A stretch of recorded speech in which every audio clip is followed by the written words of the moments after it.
Ching! I have heard my fair share of well founded complaints about how dang expensive Magento is to upgrade. Yeah, I agree. For many websites, this feels like an oil change. Nothing cool, but sure as heck you have to do it, or your engine website will blow up or get hacked. Is this just a massive profit grab for agencies, or might there be a method to this madness? I am going to briefly discuss the 5 contributing levers that make for an expensive upgrade. But before I do, though, I think it would be helpful to paint this canvas of why these levers actually matter. And the nutshell is this is related to the Adobe Commerce Architecture. Look at it this way. Adobe Commerce is represented by these green bricks here on the left, as well as these blue ones. This is Adobe Commerce right here. This is the core. Now, on the right is your desired functionality. You need this feature added to your website. Your agency has added this capability, but there's a hitch. A band-aid is necessary. It's not ideal, but they say it's the only route, and so you believe them. 6 months later, this agency upgrades the website for you. This adds a new brick to the bottom of the stack, maybe move something around here on the top. That's fine. That's just part of the upgrade. But here's the thing.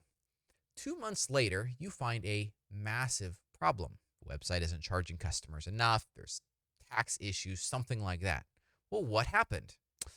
The good news is that just a couple of weeks ago, you transitioned to a new team like us here at SwiftOtter with some highly capable developers. This new team investigates and finds that the band-aid on the original functionality was never adapted right here to this new version upgrade. You, unfortunately, are disappointed that this was not caught in the original upgrade, but you're grateful for an agency like SwiftOtter being able to step in and get this problem fixed ASAP. This seems overall to be a glaring problem, right? Adobe has recognized this weakness and is essentially building Magento from the ground up again. You heard that right. That is correct. Your question is probably, and well-founded here, do we have another Magento 1 to Magento 2 upgrade process? Like, that was so ridiculously expensive and time-consuming, etc. No, Adobe is taking what you might say is the sneaky way.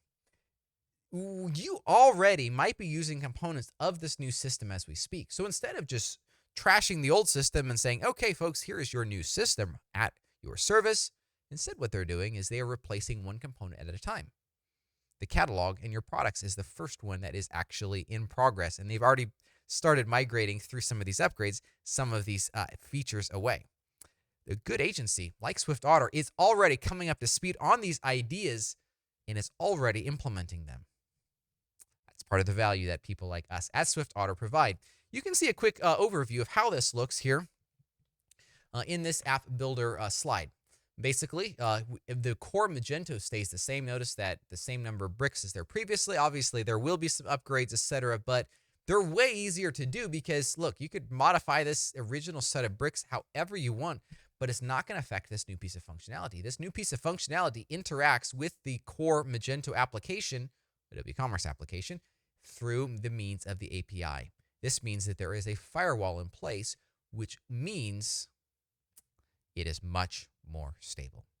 So with this backdrop, let's look at the 5 compounding factors as to why upgrades are so expensive. I'm going to run through them pretty quickly. Number 1, if you are jumping from 2.3 to 2.4, or worse, 2.2 to 2.4, you are in for the opposite of a treat. Many aspects change behind the scenes in this version, and that just means that there needs to be more eyes, more hours, more effort invested in this upgrade. Number 2, if you have a website with complex business processes, and which is the very best reason ever for being on Adobe Commerce, then there's just more Legos to manage. It's just going to take more time. Number 3, well, how many modules is too many? I can answer that. One more than the right number. Unfortunately, it's common to have way too many. Now, this only increases the effort for the upgrade because, again, more has to be tested and reviewed. And this is one reason why we take this opportunity to review what you have installed and ensure that you're still using it and that you still want it installed on the website. Number four, poorly implemented code. You see, of all of the factors that I've said here thus far, this one pains me the most. There's honestly no reason why a developer should write bad code. The good news is that our expert developers can sift through this, clean it up, and that's also why we have invested so much in our training endeavors to help every developer across the world become a better Adobe Commerce developer. Number 5, if you are doing a major version upgrade, like we talked about in point number 1, you are likely to encounter changes with your hosting environment. These have to be executed carefully to avoid a downtime. So there you have it. This is precisely why upgrades cost so much. And I'm going to put up on the screen here a slide showing you exactly this in textual format. But let me say this. If you are tired of upgrades, feels like it costs too much on an ongoing basis, it may be time to consider a move to a software as a service platform, a upgradeless platform like BigCommerce. You will likely be pleasantly surprised as to how little it costs to upgrade or migrate over to BigCommerce. Better yet, your maintenance costs, those that were spent on upgrading, instead of putting it into these oil changes, they can actually be invested in souping up this e-commerce engine of yours. It's kind of like moving to a Tesla from a gas-based vehicle where your ongoing maintenance is very little. The only difference is a Tesla that you constantly want to upgrade and make it better and faster. Upgrades are a thing of the past on BigCommerce. Again, if Adobe Commerce is the right fit for you, absolutely, upgrades are part of this whole deal. But if you're sick and tired of it and you're starting to question, really, is Adobe Commerce the right platform for you? Let's have a conversation. BigCommerce just might be that thing that you need to take your business to the next level.